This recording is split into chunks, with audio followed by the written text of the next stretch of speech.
Way is 17. Oh, well.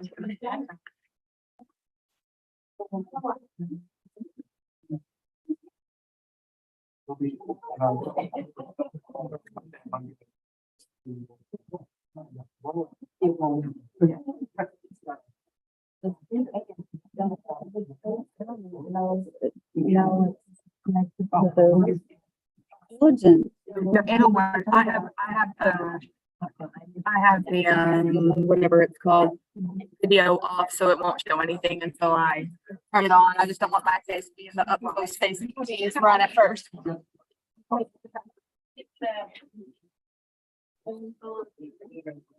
thank you.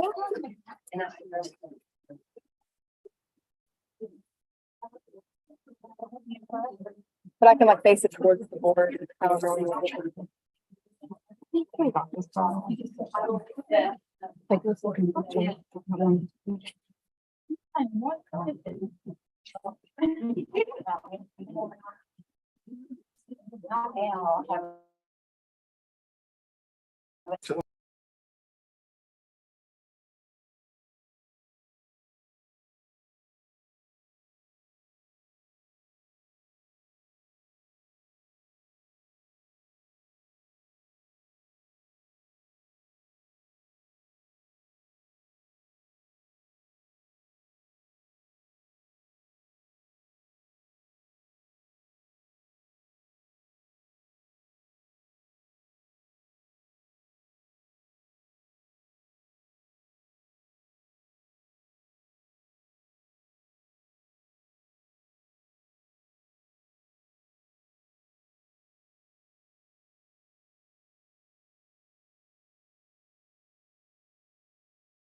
Mr. Roberts. Carol Riley. Adrian Davis.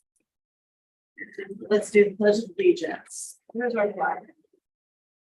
Right here. That one, the little one. Okay. I pledge allegiance to the flag of the United States of America and to the republic for which it stands, one nation, under God, indivisible, with liberty and justice for all. District update. So I provided you probably some of the most significant information we've had this month is our test scores and our free and reduced lunch status. So as the scores came out and we really can celebrate some success we have, especially the high school getting 2.87 points last year, which puts us in a incredibly great position to be an A status for next year. So we're 1.7 points from being an A. A lot of that had to do with curricular implementation. A lot of it had to do with smart ESOL work. Elementary dropped a little bit, but they continue to have a stronger population of high need students, which is reflected in the fact that they now qualified, elementary qualifies to be a Title I school. Wow, that's So we're not district-wide yet. Elementary qualified at 42%. So we will be considered a Title I elementary school. And right now, Brothers and her team are going to be working with the Department of Ed to develop the Title I plan that will be in force beginning in next year. We're kind of already in that process of doing the work right now. So it's just really going to be looking at what happens this year and shoring that up. High school is came in at 38.6%. So we're close. I think we did a significant effort trying to get all the forms filled in. We weren't at 100%, but hopefully with some more education and information out and awareness out to parents, they will kind of see what that does for our district. So I think the indication we've got a lot of kids that are high needs in elementary is reflected on the test scores. And, honestly, they are doing some significant work with developing intervention groups and pulling out small groups.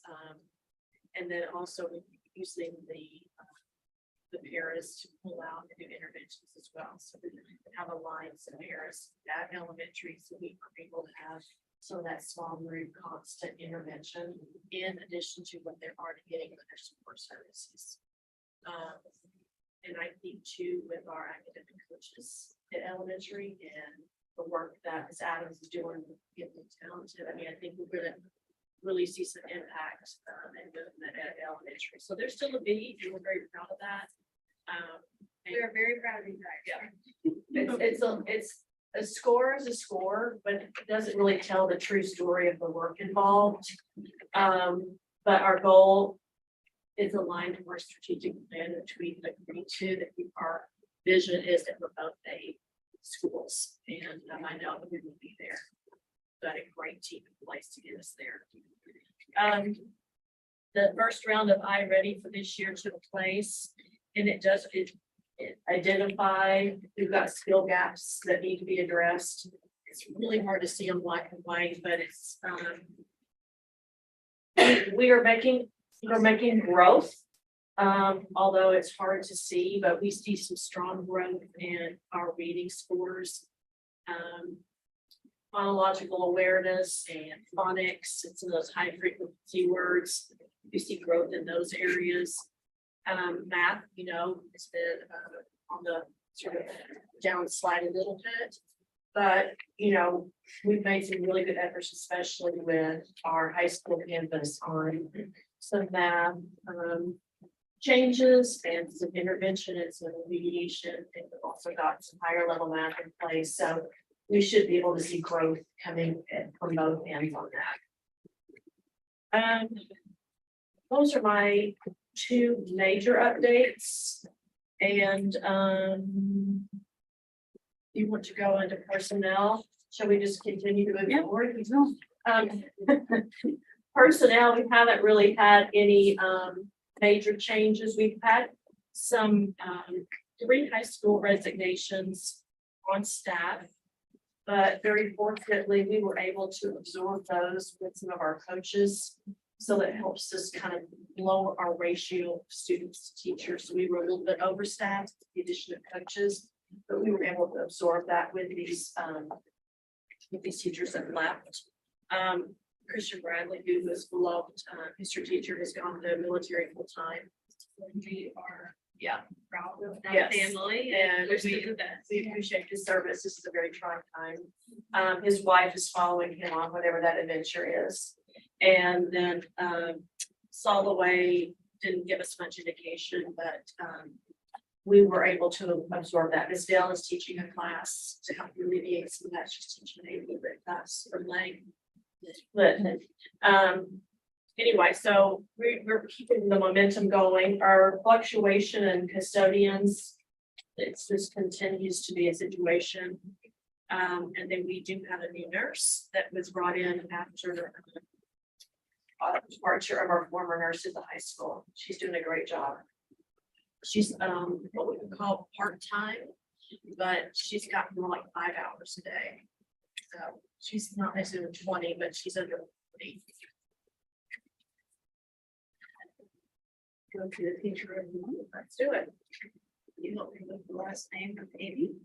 It's Giadro.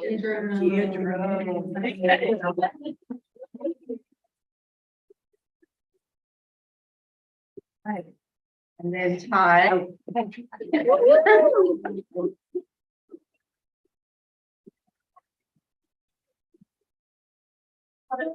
Oh, okay. Congratulations. Thank you so much. Thank you. All right. Do you have their certificates?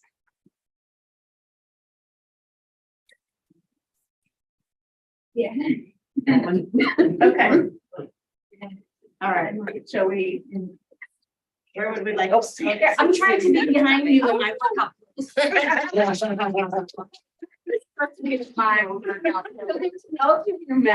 Get to your certificate. Okay. All right. Okay. All right. Here we go. Thank you. Okay. She is, she's like, I am hiding. A lot. There we go. There it is. All right, 1, 2, 3. Okay. All right. Graduation meeting. Oh, I can. Oh, I can. I adore her. So she has taken on kind of being what I'm gonna call the mentor to our new teachers. Newer staff new to the district or just new to teaching. It's their first time in a classroom. She's kind of become a talking platform. They run, they come to her for experience and they ask, what is the process for this if they don't know? And she has really just taken on this mentorship, and the process that we kind of used this year for choosing the teachers of the month, I had teachers nominate their peers. And then we went and looked at the data and they tied, which is why we have both of them. But every single thing under Ms. G's just said, I can go talk to her about anything. She's an ear to listen to. She's compassionate. She cares about the kids, but not only that, she cares about the rest of the staff. And so they adore you. Thank you.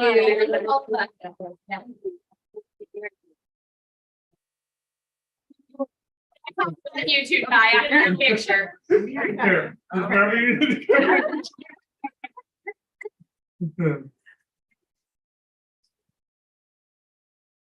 grab it.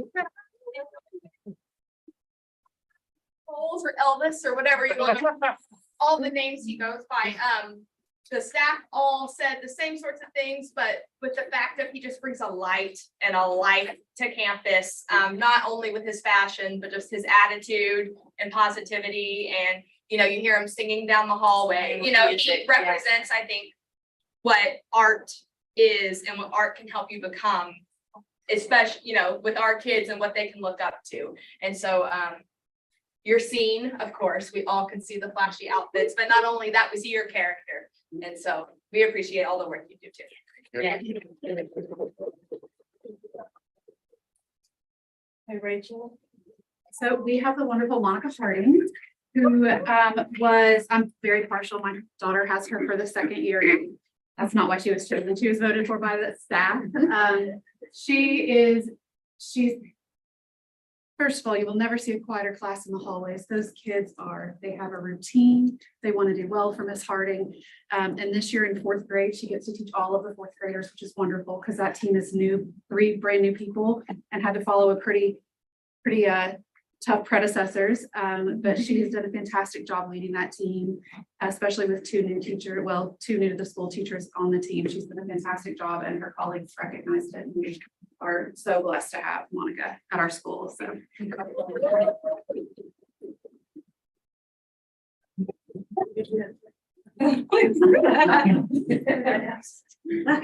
right, Monica, congratulations.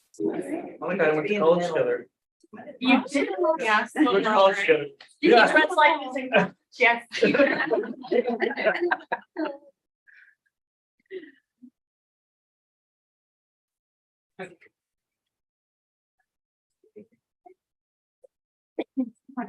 you. Thank you.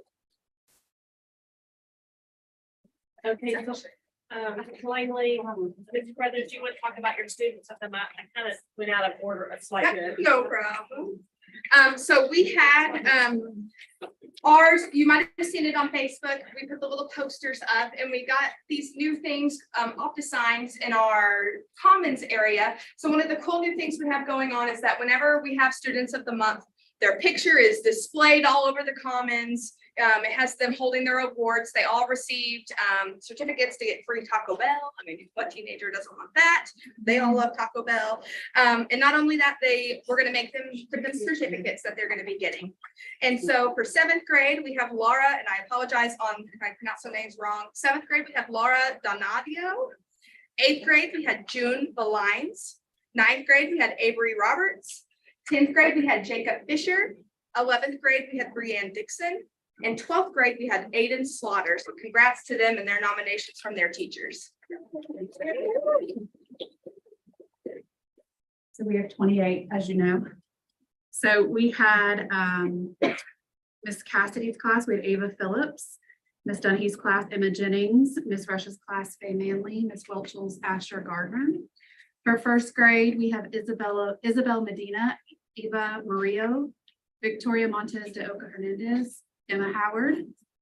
For 2nd grade, we have Taya Stephenson, Isaac Lane, Penelope West, and Hudson Harp.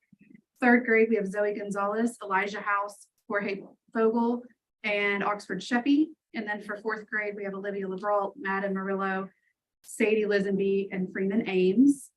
5th grade, we have Jackie Hale, Sabrina Enoch, Brinley Dixon, and Tannen Leva. And then for 6th grade, we had Jennifer Welsh, Julia Fogel, Brandon Rosanna, and Angel Hutchin Rodriguez. Thank you.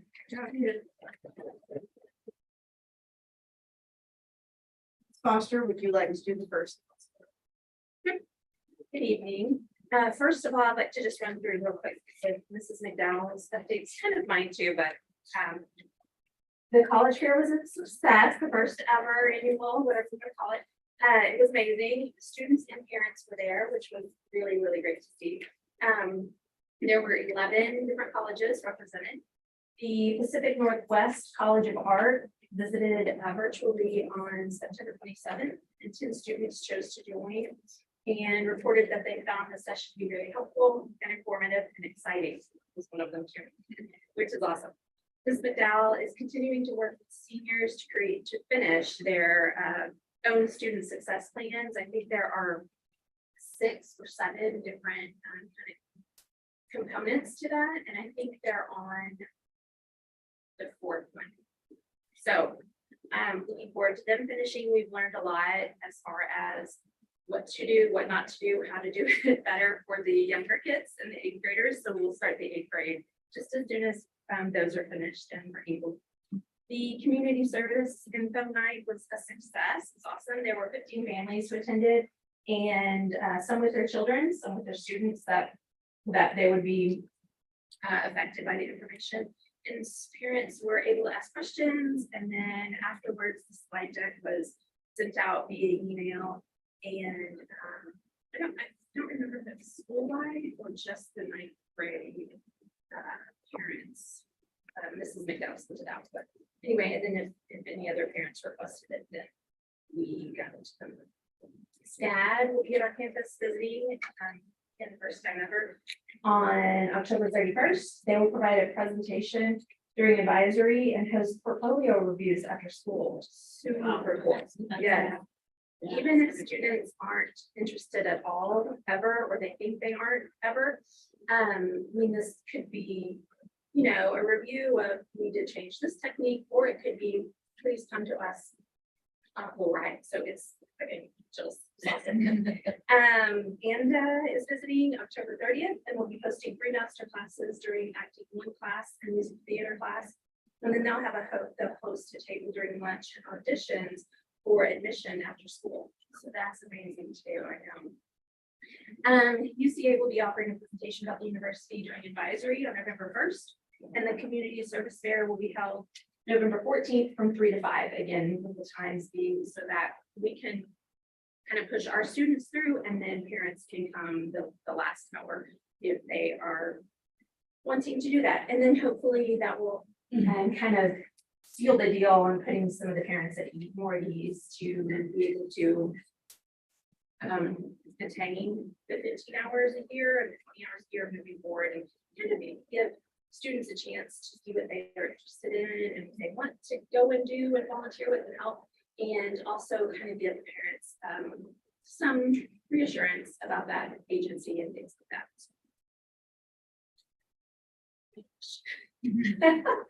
And then kind of just my update, I just have a quick one. In the first 31 days of school, Mrs. Miller and I have been called on to support in a lot of different ways, and some of them are as follows: 7 suicidal ideations, 4 hospitalizations, 6 reports of abuse, 4 substance abuse, 71 visits for peer conflict, family issues, stress, behavior, or referral by teacher or parent. And we have come to know about 20 students due to behavior issues that we kind of happened upon, or we became involved. She kind of used the word accidentally, but maybe they were in our hall, you know, we're down there with students kind of passing and things. Anyway, so and pretty kind of phone call to parents, things that we kind of took care of, but it was such an increase from last year. And so we're going to begin a universal screener called Heads Up Checkup to kind of help with some of this. This is a mental health and behavior risk screening assessment, and this tool identifies risk of behavior, dangerous behavior, risk of suicide, severe stress levels, and identifies mental health levels. And Heads Up Checkup will help identify our campus mental health needs and trends that are going on and happening. Mainly the ones that we aren't aware of, or we don't become aware of, or we don't want to become aware of them too late. This platform connects students and parents to resources for immediate support when necessary and needed in a confidential digital manner. And this can differentiate between expected issues of just kind of growing up and clinical concerns. So more support, where more support is needed. We will be doing this K-12, and they have the ages kind of blocked off. They have a screener that goes from 0 to 5, and then 6 to 11, and then 12 to 17. So, we will begin our training on it as soon as next week, hopefully, and then we'll follow the process, their process of implementation to our students, for both students and parents. And the cost of this will be paid for through the Stronger Grants. Stronger Connections grant. And that's about it. I think we went to the NADAC conference and have lots to talk about that, but I'd rather wait till. Questions or? For the heads up check us, well, parents and families get a note proceeding, kind of explaining what it is. Yes, absolutely. Beforehand, and then as the results kind of come in, but just as kind of issues arise, then they will get a digital kind of footprint of that, confidential and directly to the parent. Students also get a results of it, which I thought was really interesting too. It seems like a really great program. We'll explore it more in depth training. We went through several demos and different things, preparing even this summer to see what we could implement. And this is really top notch and kind of ahead of the game, I think, because there aren't many out there. And so we think it will be really great to kind of more different issues for their. Thank you. Thank you.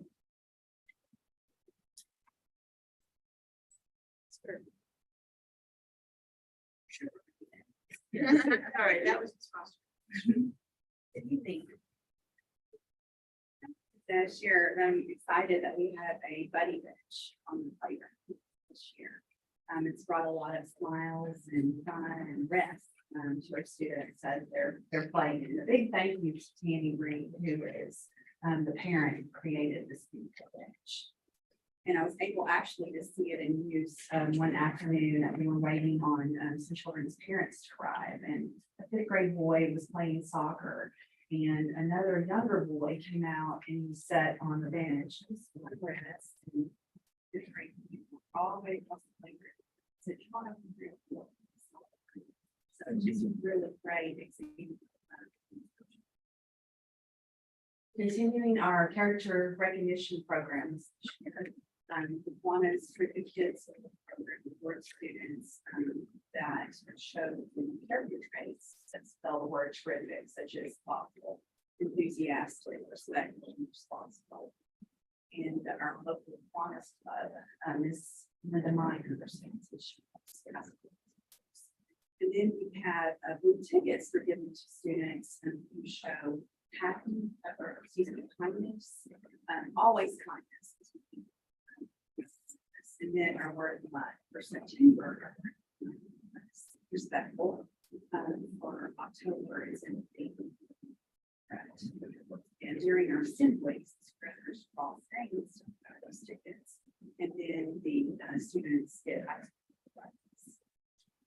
for SEL. I've been working on empathy and respect for kindergarten and first grade. They learned how to share their feelings respectfully and also learn about their feelings. And I also use slides in where they need expression. And then in third and fourth grade, they have been mixing up some friendships too. A few examples of ingredients for kindness, respect, fun, honesty, and trust. A second grade student offered the ingredient forgiveness, which I also agree with. And then we also agreed that one of our favorite ingredients is forgiveness. That has to do with this and friendship. This lesson also offered an opportunity to discuss how arguments can be turned into discussion. In other exciting news, we have 2 school-based therapists this year at our campus, and it's Megan Beard with Waters Play Therapy, and she's also going to be at the high school with us this year. Suzanne Hubbard with Chanel Family Therapy. These ladies have been working really hard to build up their caseloads, and having the therapist on site is just really helpful for parents. They don't have to take off work, to be with their child, and bring them back to school, and the children help them finish school. Megan is about to start a Girls Rock group soon. This group will focus on expression, social relationships, and anxiety. We're also grateful to have Jenna Mullins, who's a U of A graduate level intern. She has been working really hard, checking in with students weekly in high school and elementary. She passes out our snack packs and helps families with resources. And it started with lunch bunches already to help students adjust to their new students can use for school, social skills and sensory challenges. And then there's Katie and I have started weekly wellness in Miss Brothers staff Monday memos and parent letters. These include important health news, dates, resources, and uplifting comments. It was Nurse Katie's idea to gather quotes from students about teachers and gather some really special ones. Becca Callison shared that Miss Bush is really funny. She is all out and honest, and she's a great teacher. And one of my favorites who from second grade where said, Miss Lynn, I like Miss Lynn, she gives free hugs. And next week, we're going to be celebrating, it's a big week. We're going to be celebrating National Red Ribbon Week. Monday, it's Team Up Against Drugs and Bullying, wear your favorite team shirt. Tuesday, perfect pair, wear up against drugs and bullying, and dress up as two things that go together. Wednesday, one of our favorites, chase your dreams, not drugs, wears pajamas. And pajamas. And Thursday, it's crazy to do drugs, wear crazy hair, socks, and clothes. And then Friday, say go to drugs and first little brother costume. And on Monday, we'll also have create change students from high school come over for our and work with our ambassadors that on the elementary campus is a bridging opportunity to create record boosters. Thank you.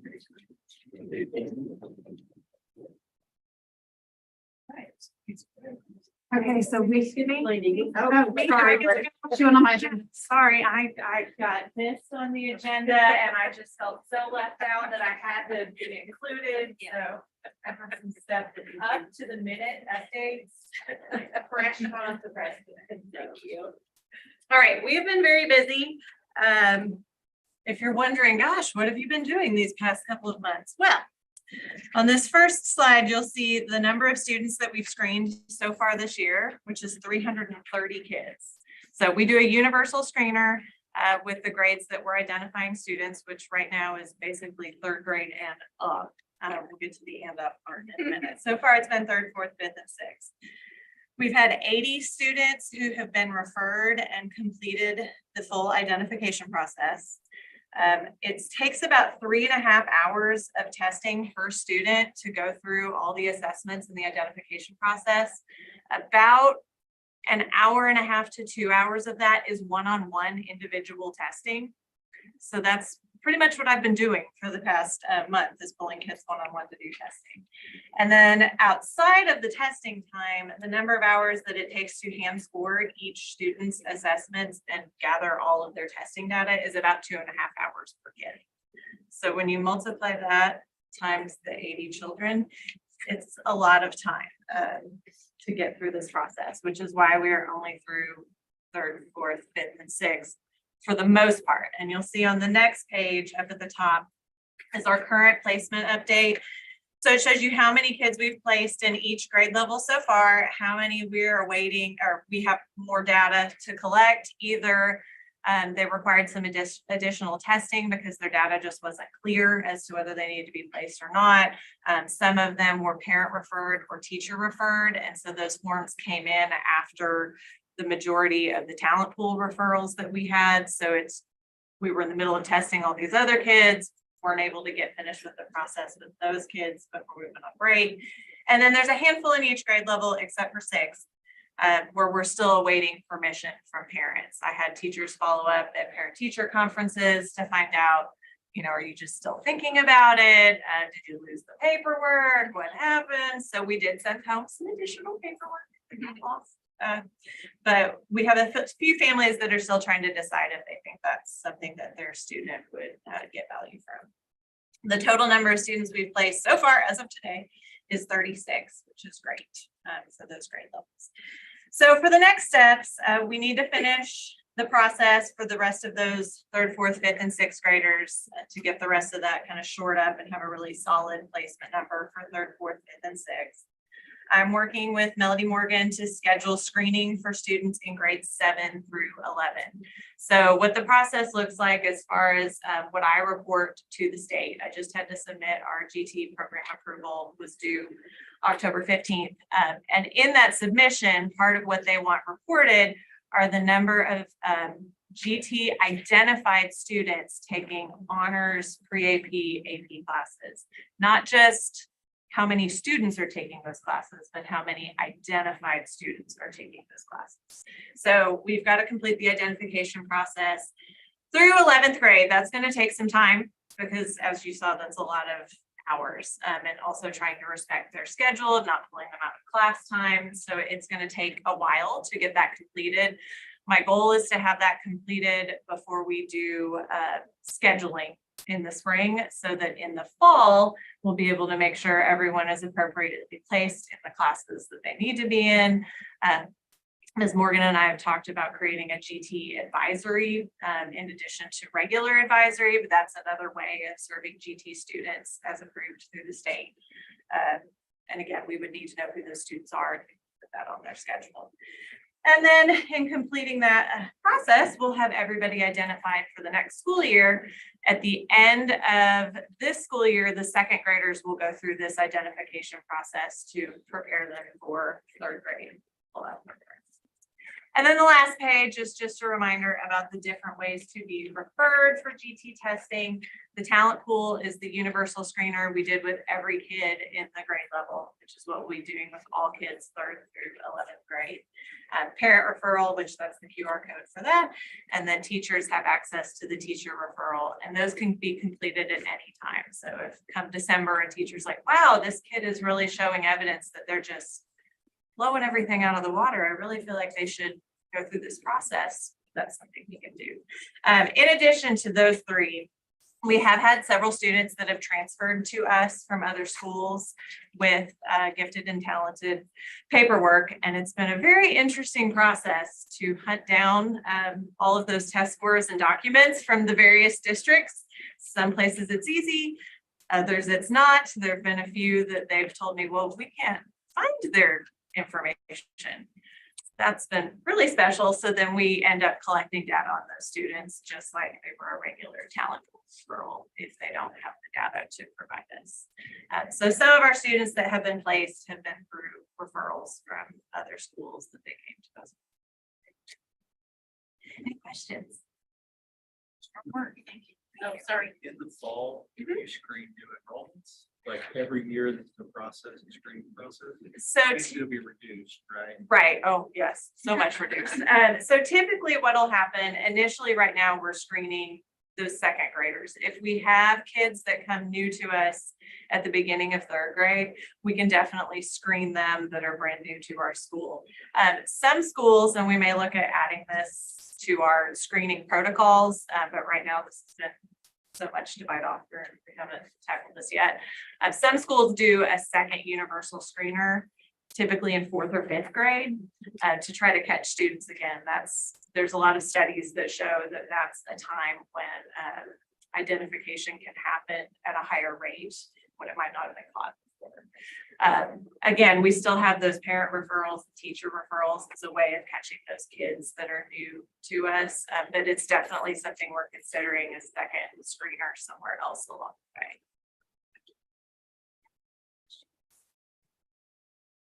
Looking forward to the next step. Thanks so much. Right, now, Ms. Now, so we, I know that Ruth came and spoke to you guys at the last meeting. She just got notified today by the state that we are totally approved to open after school program here. So starting on Monday, we will have Rue's World serving an after school program in our cafeteria and gym until 6 o'clock each day. And the price is, I think, $1 more a week than the rack. So it's very comparable.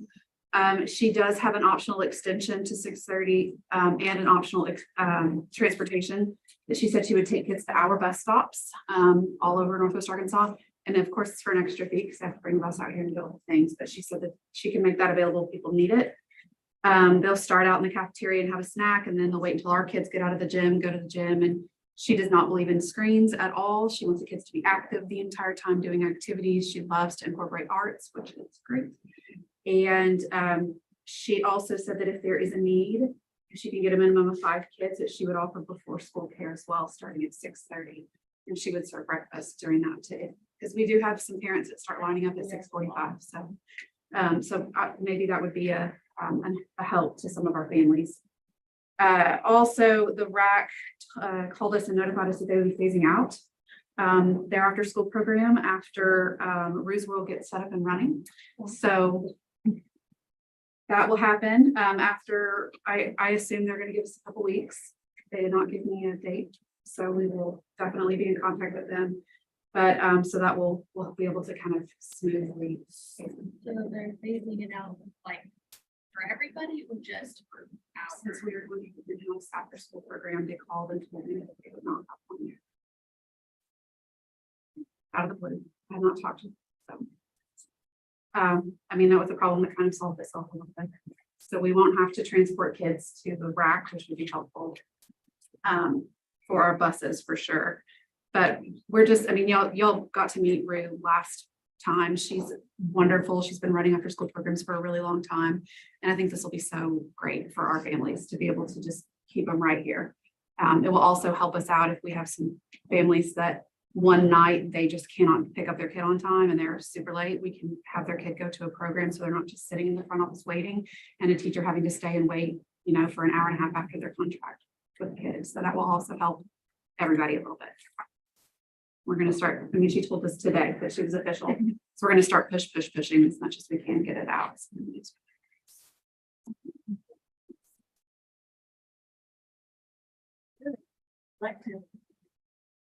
So I am assuming that we can't use our Windows K to share, because it's not showing up on my computer.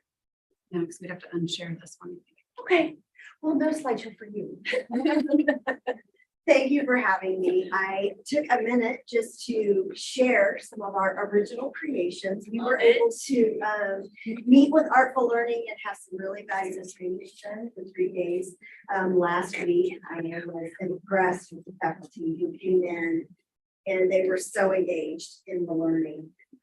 One of the things that we focused on this time in our training was actually developing our Artful Learning units. So we will be teaching our first round of Artful Learning units in 4th quarter. So we learned all of our background training and really took a deep dive into standards that we will be teaching at every grade level for 4th quarter, connecting those artful arts-based skills and strategies and connecting them to the arts and working on our increasers. So everyone's kind of in the planning mode where they're doing concept explorations. They're taking their master works from Bristol Bridges. They're looking at the inquiry centers and what standards are the most comfortable.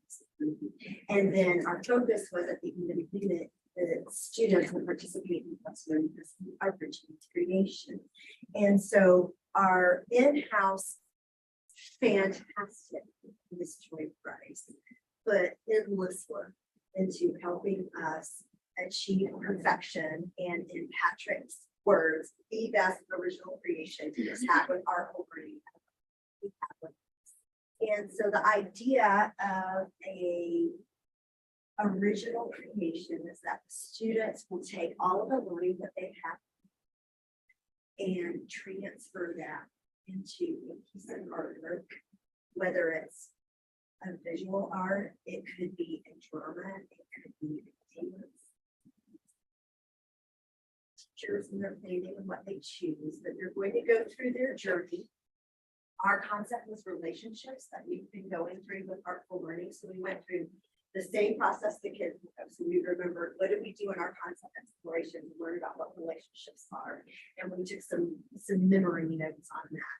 And then we took a journey on our masterwork exploration. We took some notes on that. And then we remembered what we did in the inquiry centers with them, and that all happened in June. And then we had to circle specific words from those experiences. And we took those words and we put them in a realistic drawing. What does that mean?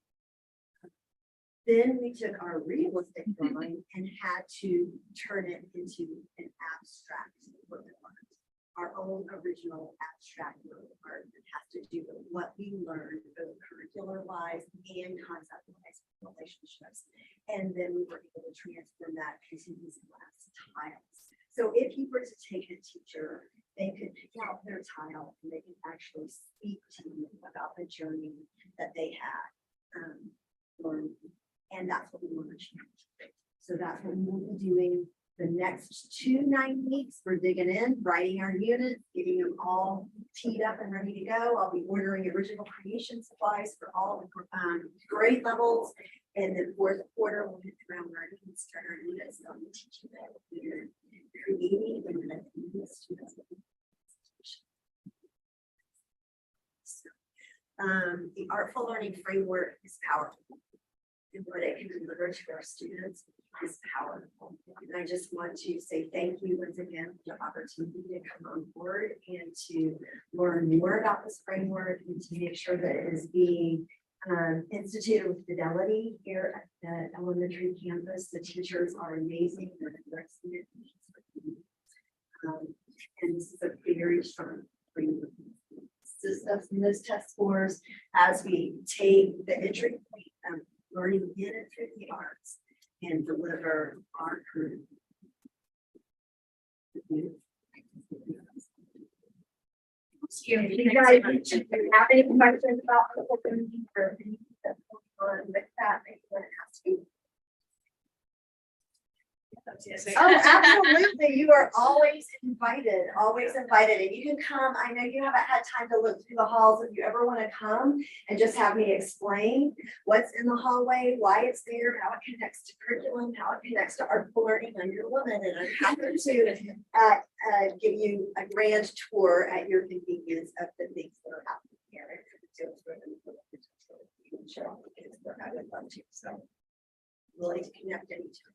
Appreciate you. You betcha. Dr. Roberts, do you want me to get? We kind of got out of order a little bit. Yeah, just a sec. What was impressive about this last round of training is the elementary staff showed up for their first 3 days of break to go through this training, and they were all engaged and all learning and participating and moving and just the feeling of walking in the space and having everyone getting those moments of aha and seeing how they're going to connect that to their classroom curriculum. It's just continually impressive. And this is what makes us different. This is how we're turning learning into something that revolving around the arts and addressing those multi-sensory aspects that kids have. And so we're super excited as they continue to learn and delve into this work. And I just can't say enough about the strength of this professional development and what's happening to the staff in this process. I wish I could have showed the pictures that I took during it. I think that's what I wanted you to feel and see more than me telling you anything, is just the faces. Absolutely, I can. It's just the faces of the staff completely engaged, and it was amazing. wonderful. And great job leading your team. It's something It's easy to leave the elementary team. Absolutely. A fantastic team. And one of the things that has been so much fun has been working with the Artful Learning team, because they've been doing this for decades and they're experts, and they are always so complimentary of our school. Like, we did an impromptu gallery walk. Like, I didn't know we were going to walk the halls and look at all the things, but like, it's just stuff that teachers had out naturally. And it was so impressive to get to hear the teachers talk about just the things that they've been doing already before we even have a unit. So it's a lot of fun to be a part of. Thank you. Thank you. All right, so Mel's not here tonight, but she kind of gave me a quick little report to give to y'all on the high school. But one of the most important things is our AP and CHARS that's helped us out with AP growth, things of that nature. Last year, we had 78 individual students who participated in a total of 100 AP exams. That's a lot, especially for our size of school and district. And it was across 10 different courses for the 22-23 school year. 48 of these students scored a 3 or higher on 59 of those exams. So that's great numbers. Students who earned a 3 received an award plus $50. If they scored a 4, they got a $75 award plus a certificate. And if they earned a 5, they earned $100 and a certificate. The cash awards are in addition to, of course, the rigorous academic learning and potential and college credit that they can earn through taking the AP exams. This year, what's even more awesome is that we have over 135 students enrolled to take more than 155 exams across 13 different courses. So it's even grown from last year, what we're able to offer as a district, but who is interested in and who is invested in taking AP courses. I do have 4 certificates here that were not able to be given out at our assembly. So I wanted to make sure that they get the recognition the same as everyone else. CC Rydell earned a 3 on the chemistry AP exam, so congrats to her. Shannon Oberstedt earned a 3 on the drawing advanced placement exam. Langley Parrish earned a 4 on the drawing advanced placement. And William Beveridge also earned a 4. So they will be able to get their checks and pick them up the front office of the high school. Continuing on, report cards are going to go out on November 3rd for the high school. The first quarter ends on October 30th. What Dr. Roberts was saying with our change in staffing, our academic coach Valerie Breckenridge has picked up 5 classes after Mr. Soloway's departure, plus 5 classes plus the academic coach intervention for English and history that she does. Jamie Dale picked up the AP Lit class. For social studies, Mr. Bradley's classes, Sean Kirkpatrick, who is was a special education teacher, but he's going to do the 6 classes plus continue to serve dyslexia services for students and help out on that kind of SPED world side, having those kinds of impacts there as well. Plus his SPED knowledge is just going to help in the classroom, as we all know. Math 7 and Algebra 1, Deb Arnold is going to pick up 5 classes for math academics, as well as coach and intervention on that side. And we all know Deb is amazing at what she does as well.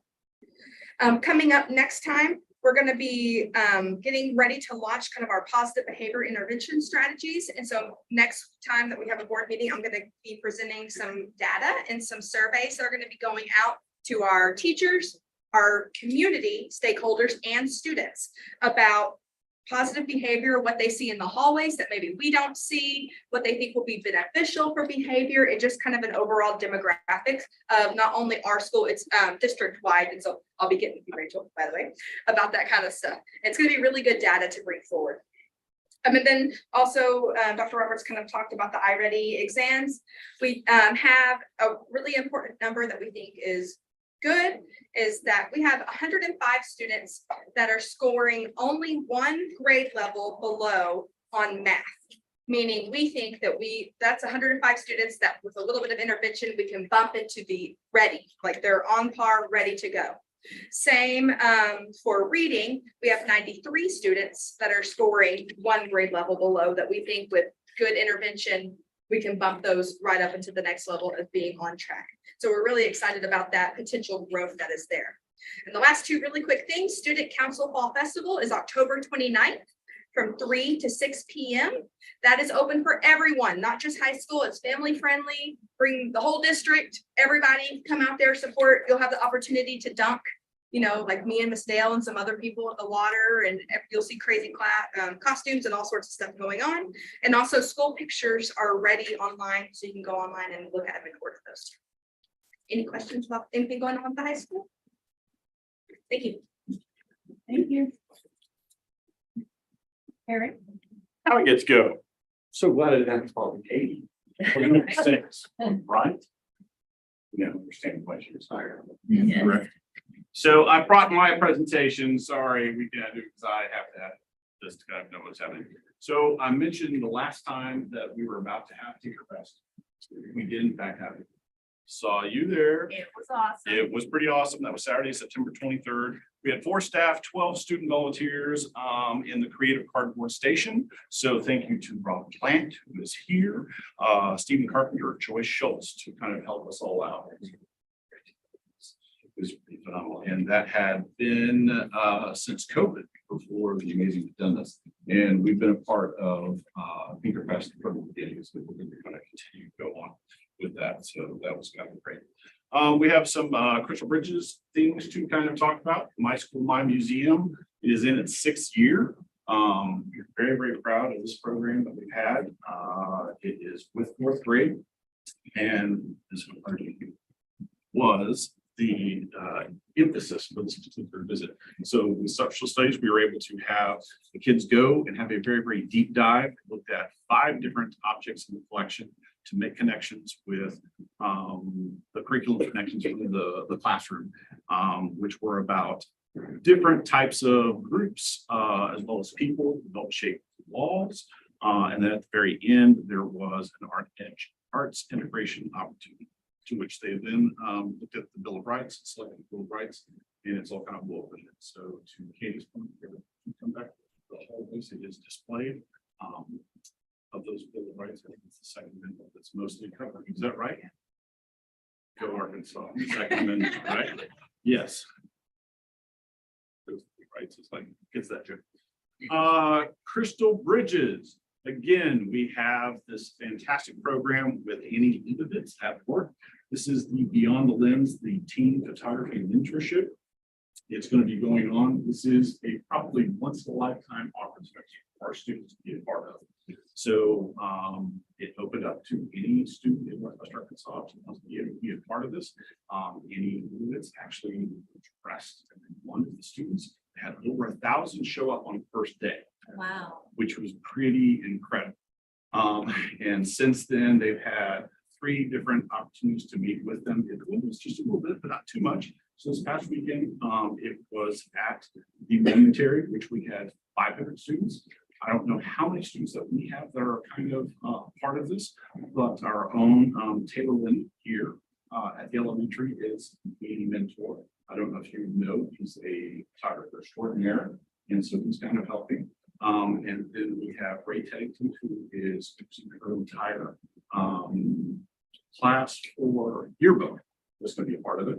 And then we have students that have kind of their own interests that are kind of going. So there's actually going to be a documentary covering every bit of this, and then their work gets to be exhibited in February. So it's going to be a big deal. So we'll keep you posted on that particular. And then a night at the museum. Yay! 9th year. Anybody been here 9 years besides me? I don't think so. All right, so we're very excited about this. 9 years since our partnership with Crystal Bridges. We have 2, one in the fall and one in the spring. The fall is always our core teachers, kindergarten through 12th grade, that actually make the connections. They are actually able to be in front of the objects, and these amazing little curators talk about how they make the connections. And in the spring, we do this with the arts teachers, and they are actually able to connect with one. So if you went to the one in the spring, this was going to be all full. So we're very, very excited about that. That's Thursday, October 26th from 6 to 8. It's on the website. There's actually a map and description from every one of the stops. So it's going to be very, very, very fun. And then Art on the Bricks was last week. This is Arttober is the theme. If you find yourself in downtown Rogers and you see the Rogers Experimental House, I encourage you to go in. So Ms. Hassey, Carrie Hassey, who is our 3D art teacher, has put her installation there. This was an installation that she created during COVID. It's a reflection of it. It's 7 pieces. It's very, very powerful. And the Rogers Experimental House has it on display. I'm not going to say much more about it because I'll get emotional. It's pretty powerful, and it will be there for the entire month of October. We are also partnering with Rogers Chamber of Commerce, downtown Rogers. We are going to have an El Dia de los Muertos event on Thursday, November 2nd. We are going to begin at the high school campus.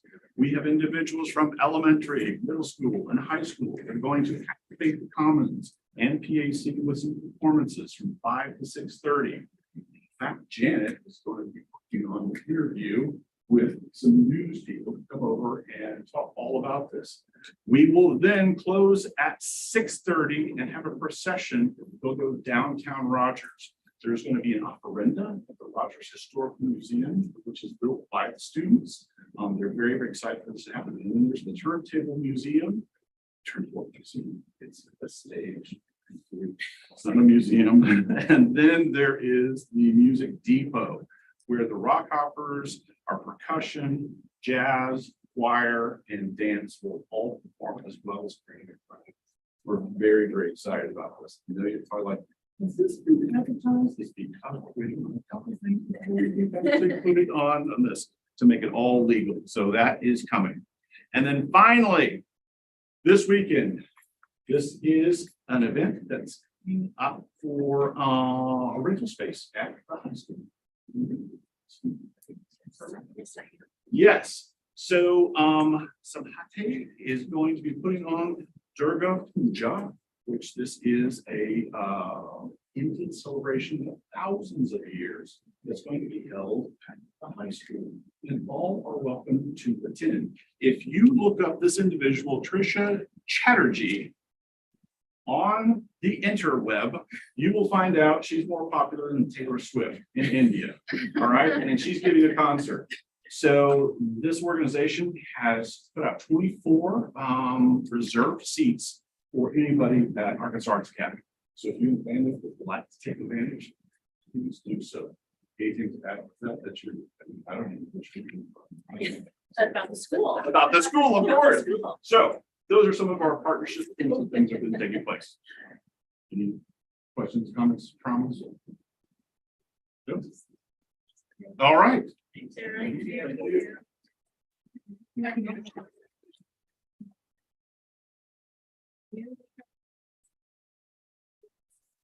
signed up. No? Okay.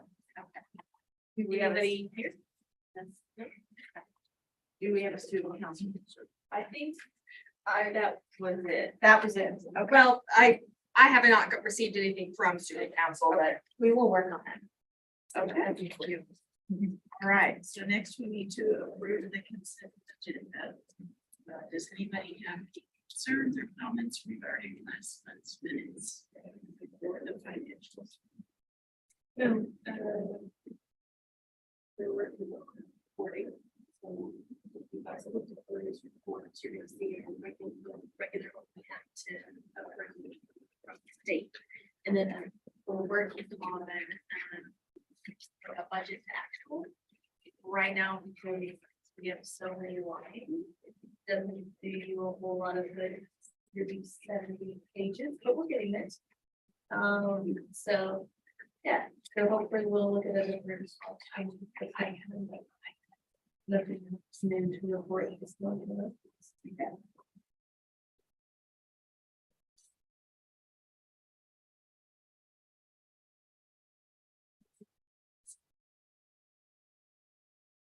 Asked, the staff to really consider cutting corners and being mindful, and they've done a tremendous job. Subbing during their reps if they need to. High school staff has double the amount of state required planning time, and we love to give them that, and unfortunately, sometimes we have to pull them to staff.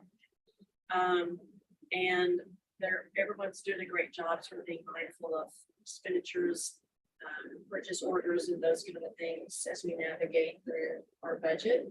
And the loan deferments are still in conversation, and that's what I'm doing. So I think we're in good shape. Can I have a motion to the seconded? Any comments, conversation? All right. All in favor? Aye. Anyone opposed? Thank you. Right, new business, student handbook updates. So, as we make changes to the student handbook, I will bring those to you to provide an update on the new language.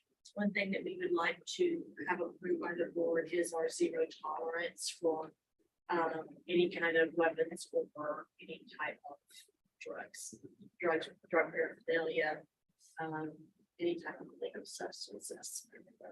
The zero tolerance that is going to help draw a very clear line. The fact that we don't accept that at our school, on our school campus, or any type of school related activity.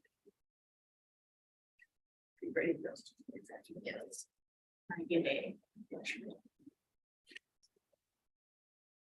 Second. All opposed? Good. Safety committee. So I wanted to give you just a brief update on our school safety. So the committee has been formed about 15 to 20 individuals on staff on the committee that represent both campuses as well as administrators. And what that is going to look like is really putting together a comprehensive plan and process for our reaction to any type of safety concern. We are getting standardized operational sort of visuals that we'll post in classrooms. Teachers will know what that means. Also that will go out to the community. So our first meeting is October 30th, and after we do that, I'll bring that forward. But we need very clear operational and it be very comprehensive. The program that we use right now for our phones is called Crisis Go, and it's sort of a alert mechanism. And we have about half and half of our district using it, so we're gonna full on incorporate that as a common practice across the district. And then we're going to sort of set with so many great volunteers to be on this committee, we're gonna actually be able to divide into subgroups and really get some work done.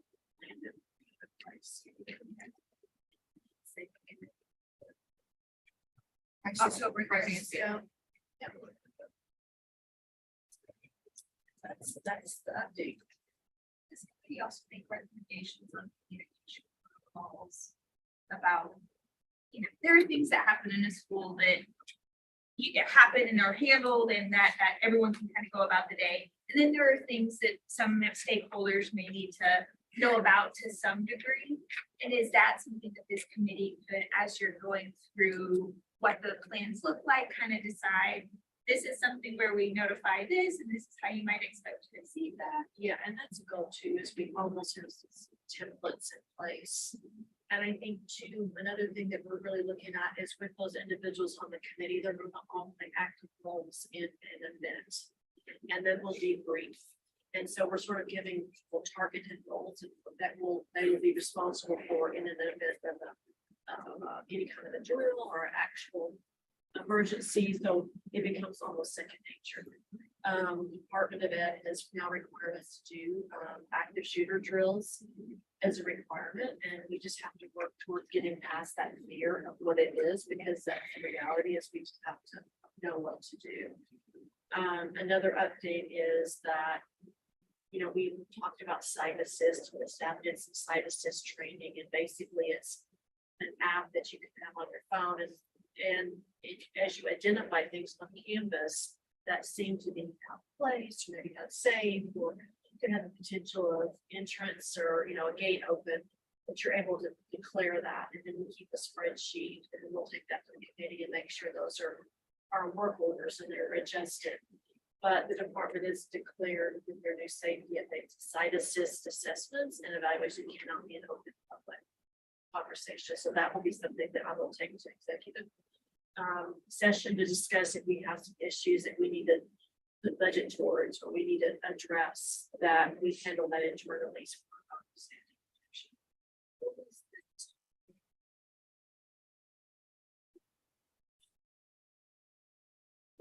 That we're supposed to do that monthly.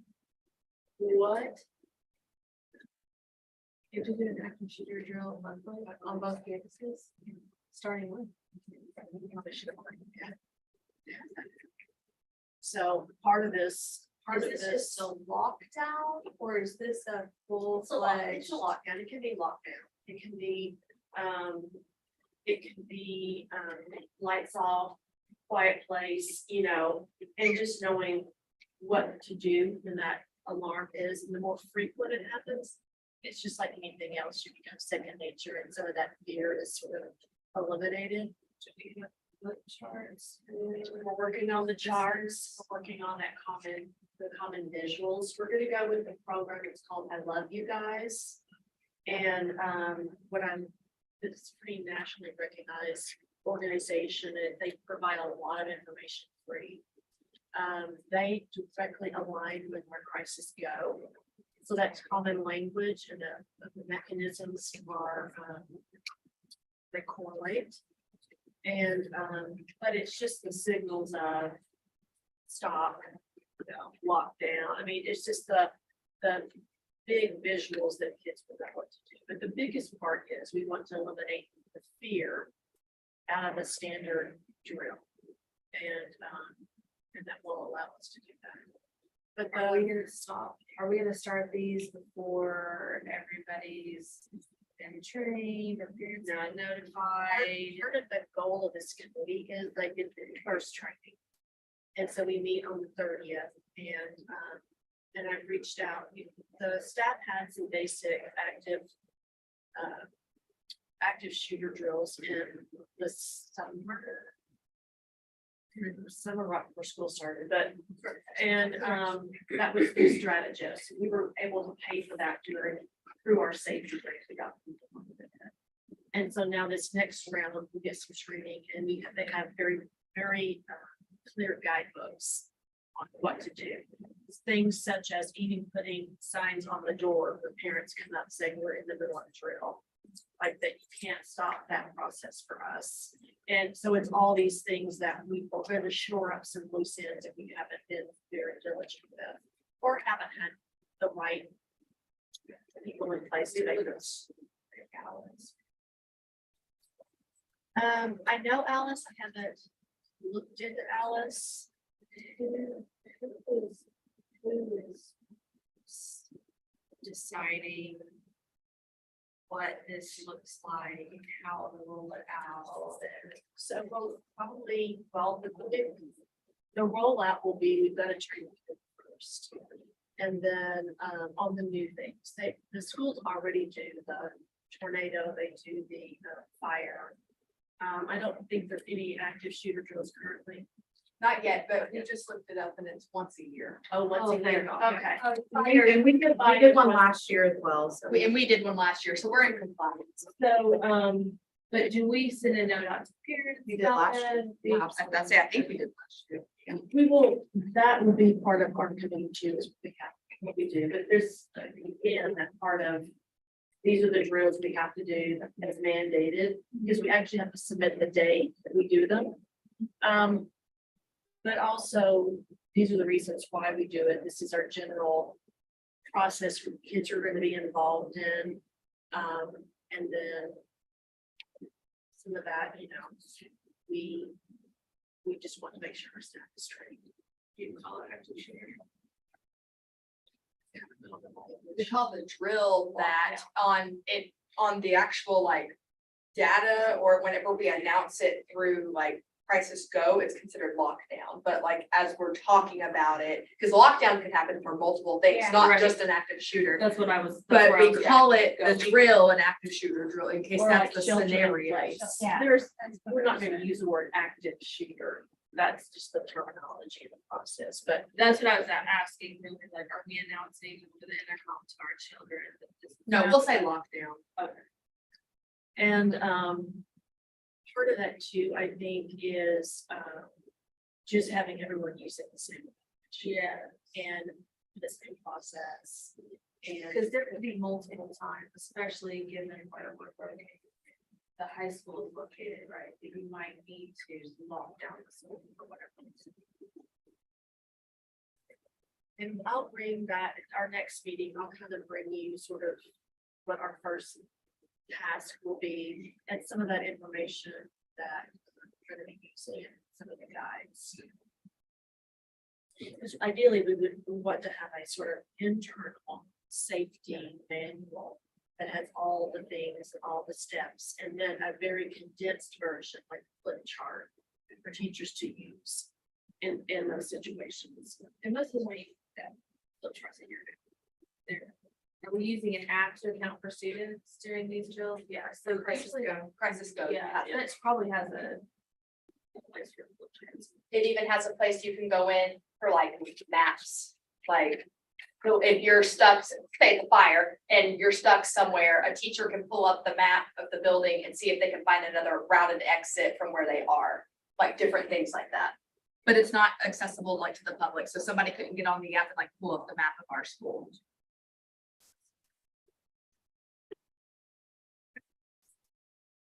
I have one. Yeah, we've approved our student.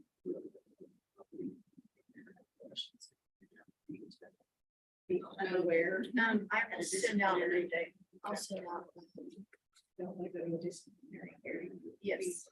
Told that we were unaware of. I don't know days. Okay, do we have any discussion of items this implementation?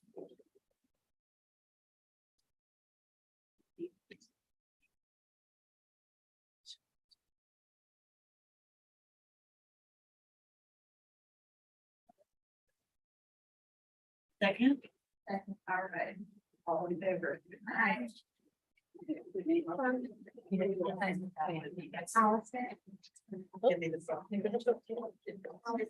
And then see.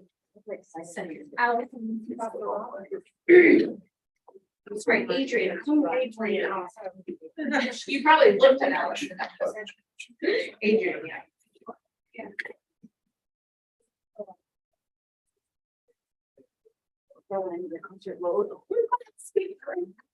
Thank you.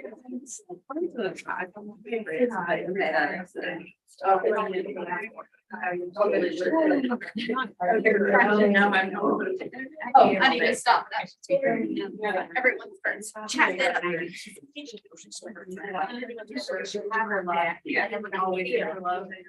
Yeah, every time I